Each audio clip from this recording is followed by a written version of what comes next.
السلام علیکم ناظرین اکرام، مہربان کراچی نے ہم نیوز کے ایک ٹاک شو میں عطا تارڑ کو اور طارق فضل چودھری کو خوب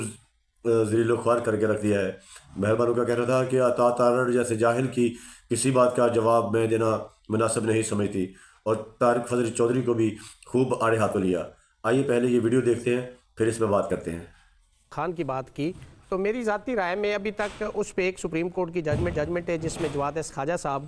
وہ پٹیشنر تھے، اور انہوں نے جو آرمی ایکٹ 1952 اس کا آرٹیکل 21D کو چیلنج کیا تھا اور کہا تھا، اس میں انہوں نے الیج کیا کہ جی it is ultra vires to the constitutional and fundamental rights of constitution of 1973، جس کے اوپر سپریم کورٹ آف پاکستان نے سننے کے بعد ایک بڑی لینڈ مارک ججمنٹ دی اور انہوں نے واقعتاً اس کو الٹرا وائرس ڈکلیئر کر دیا۔ اب اس کے خلاف ریویو جو ہے اس آرڈر کا ٹرائل جو ہے وہ ملٹری کورٹ میں نہیں ہو سکتا۔ اب یہ review supreme court of Pakistan نے سننا ہے کہ اس میں کو چیلنج کرنے والی بھی جو پیٹیشنز ہیں وہ بھی یہی لوگ سنیں گے؟ وہ نہیں سنی جا سکتی۔ اس میں ایک سوال یہ پیدا ہوتا ہے، ادروائز تو جو امینڈمنٹ کہتی ہے نا اس کے مطابق تو یہی سنے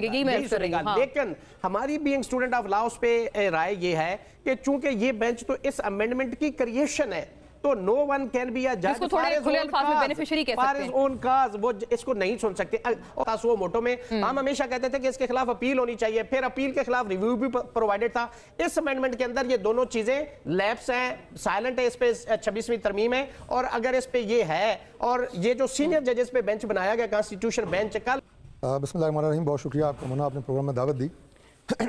دیکھیے بات یہ ہے کہ میں اس جلسے پہ آنے سے اور آپ کے سوال پہ آنے سے پہلے سب سے پہلے میں جو کوئٹہ میں واقعہ ہوا دہشت گردی کا اس کا حوالہ دوں گا، اس کا ذکر کروں گا کہ کتنا افسوسناک ہے کہ ہماری درجنوں وہاں پہ شہادتیں ہوئیں، اور یہ لوگ جو ہوتے ہیں یہ اپنے اپنے خاندانوں کے سربراہ ہوتے ہیں۔ اپنی حفاظت سے یہ بات کہوں گا کہ تمام سیاسی جماعتوں کو اس طرح کے معاملات کے اوپر سب سے پہلے بیٹھنا چاہیے، بیٹھ کے بات کریں کہ یہ ایک ایسا مصیبت ہے جس سے پاکستان گزر رہا ہے۔ اس طرح کے معاملات تو ابا پارٹی لائن سب سے پہلے ان کو قابو کریں، بجائے اس کے کہ جو نعرے ابھی یہاں پہ لگ رہے ہیں، نہیں رہے مریم نواز نہیں رہی، رانا ثناءاللہ نہیں رہا، لمبی فہرست ہے۔ ہم نے تو نہیں کہا کسی کو کہ جناب کو چن چن کے مارے جاؤ گے آپ کیا، اور پھر جس طرح کہ آپ کر رہے ہیں بڑکے مار کے اور الٹی سیدھی باتیں کر رہے ہیں، لوگوں کو انتشار پہ آپ ورغلا رہے ہیں، اور پاکستان کی سیاست کے اندر تہذیب کا مکمل طور پہ آپ خاتمہ کر چکے ہیں۔ آپ اس طرح کی کالز دے کے پاکستان میں ثابت کیا کرنا چاہتے ہیں؟ مجھے یہ آج تک سمجھ نہیں آئی کہ انتشار اور فساد کی سیاست نے ہمیشہ کسی ملک میں کبھی کوئی کسی چیز کو فروغ دیا ہے۔ کے پی کے تو ہمارے جو بھائی ہیں بہنیں ہیں، میں تو حیران ہوں اس بات کے اوپر کہ وہ وزیر اعلیٰ سے پوچھتے نہیں ہیں کہ بھائی جب سے تم آئے ہو کتنے مہینے ہو گئے، آپ 7 مہینے زیادہ ہو گئے، تم نے صوبے کے لیے کچھ کیا ہے سوائے زلفیں سنوارنے کے اور سوائے اس طرح کی الٹی سیدھی باتیں کرنے کے اور گالیاں دینے کے، اور میڈیا ہے تو اس کو گالیاں، خواتین عمران خان کا حمایت یافتہ امیدوار نہیں جیتا، ٹھیک ہے۔ اور اس سلسلے میں آخری بات یہ کروں گا کہ ان بینچز کی تشکیل اگر آئینی بینچ جو کہ تشکیل پایا ہے 26ویں ترمیم کے بعد وجہ سے، وہ جس کے کہہ رہے ہیں بینیفیشری نہیں ہے، بینیفیشری تو نہیں ہے، ظاہر ہے وہ سپریم کورٹ کے جج ہیں، پہلے بھی تھے ابھی بھی ہیں، کوئی نیولی اپوائنٹڈ تو نہیں ہے،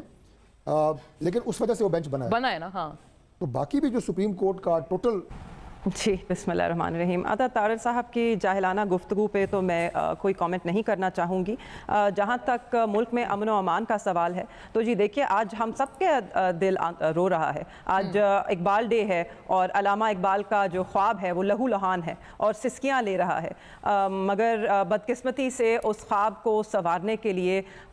ہمیں شاید وہ جذبہ نہیں، کیونکہ ہم سب اپنی ہی ساکھ بچانے نکلے ہیں، ہر جماعت صرف اپنا اقتدار بچانے نکلی ہے۔ جس طرح اس ملک میں جمہوریت کو روندا گیا ہے، جس طرح عوام کا گلا گھونٹا گیا ہے، جس طرح انسانی حقوق کو روندا گیا ہے، پامال کیا گیا ہے، تو ہم اقبال کے خواب کو فروغ نہیں دے رہے، ہم اقبال کے خواب کو اپنے ہاتھوں سے مار رہے ہیں اور دفن کر رہے ہیں۔ اور یہ ہم نے دیکھا ہے جس رات 26ویں آئینی ترمیم پاس ہوئی، جس رات انہوں نے مزید جو قوانین پاس کیے ہیں، ہم نے اس ہر اقدام سے اقبال کے خواب کو مارا ہے، اس کا قتل کیا ہے۔ تو آج جو کوئٹہ میں دہشت گرد واقعے کا، مگر ہمیں دیکھنا ہوگا کہ ہم کس طرح اپنے ملک کو مضبوط کر سکتے ہیں، ہم کس طرح اپنے ملک کو اس سب سے بچا سکتے ہیں۔ ایک جماعت پر اس کا ملبہ ڈالنا میرے خیال میں بہت ہی غیر ذمہ دارانہ حرکت ہے۔ پاکستان تحریک انصاف کا اگر آپ دور دیکھیں تو اس میں امن و امان تھا، تو کس منہ سے یہ کہتے ہیں کہ تحریک انصاف اس کی ذمہ دار ہے؟ اچھا مہر صاحبہ، فیکٹس پہ بات اگر تھوڑی سی ہم کر لیں، یہ غلط ہے کہ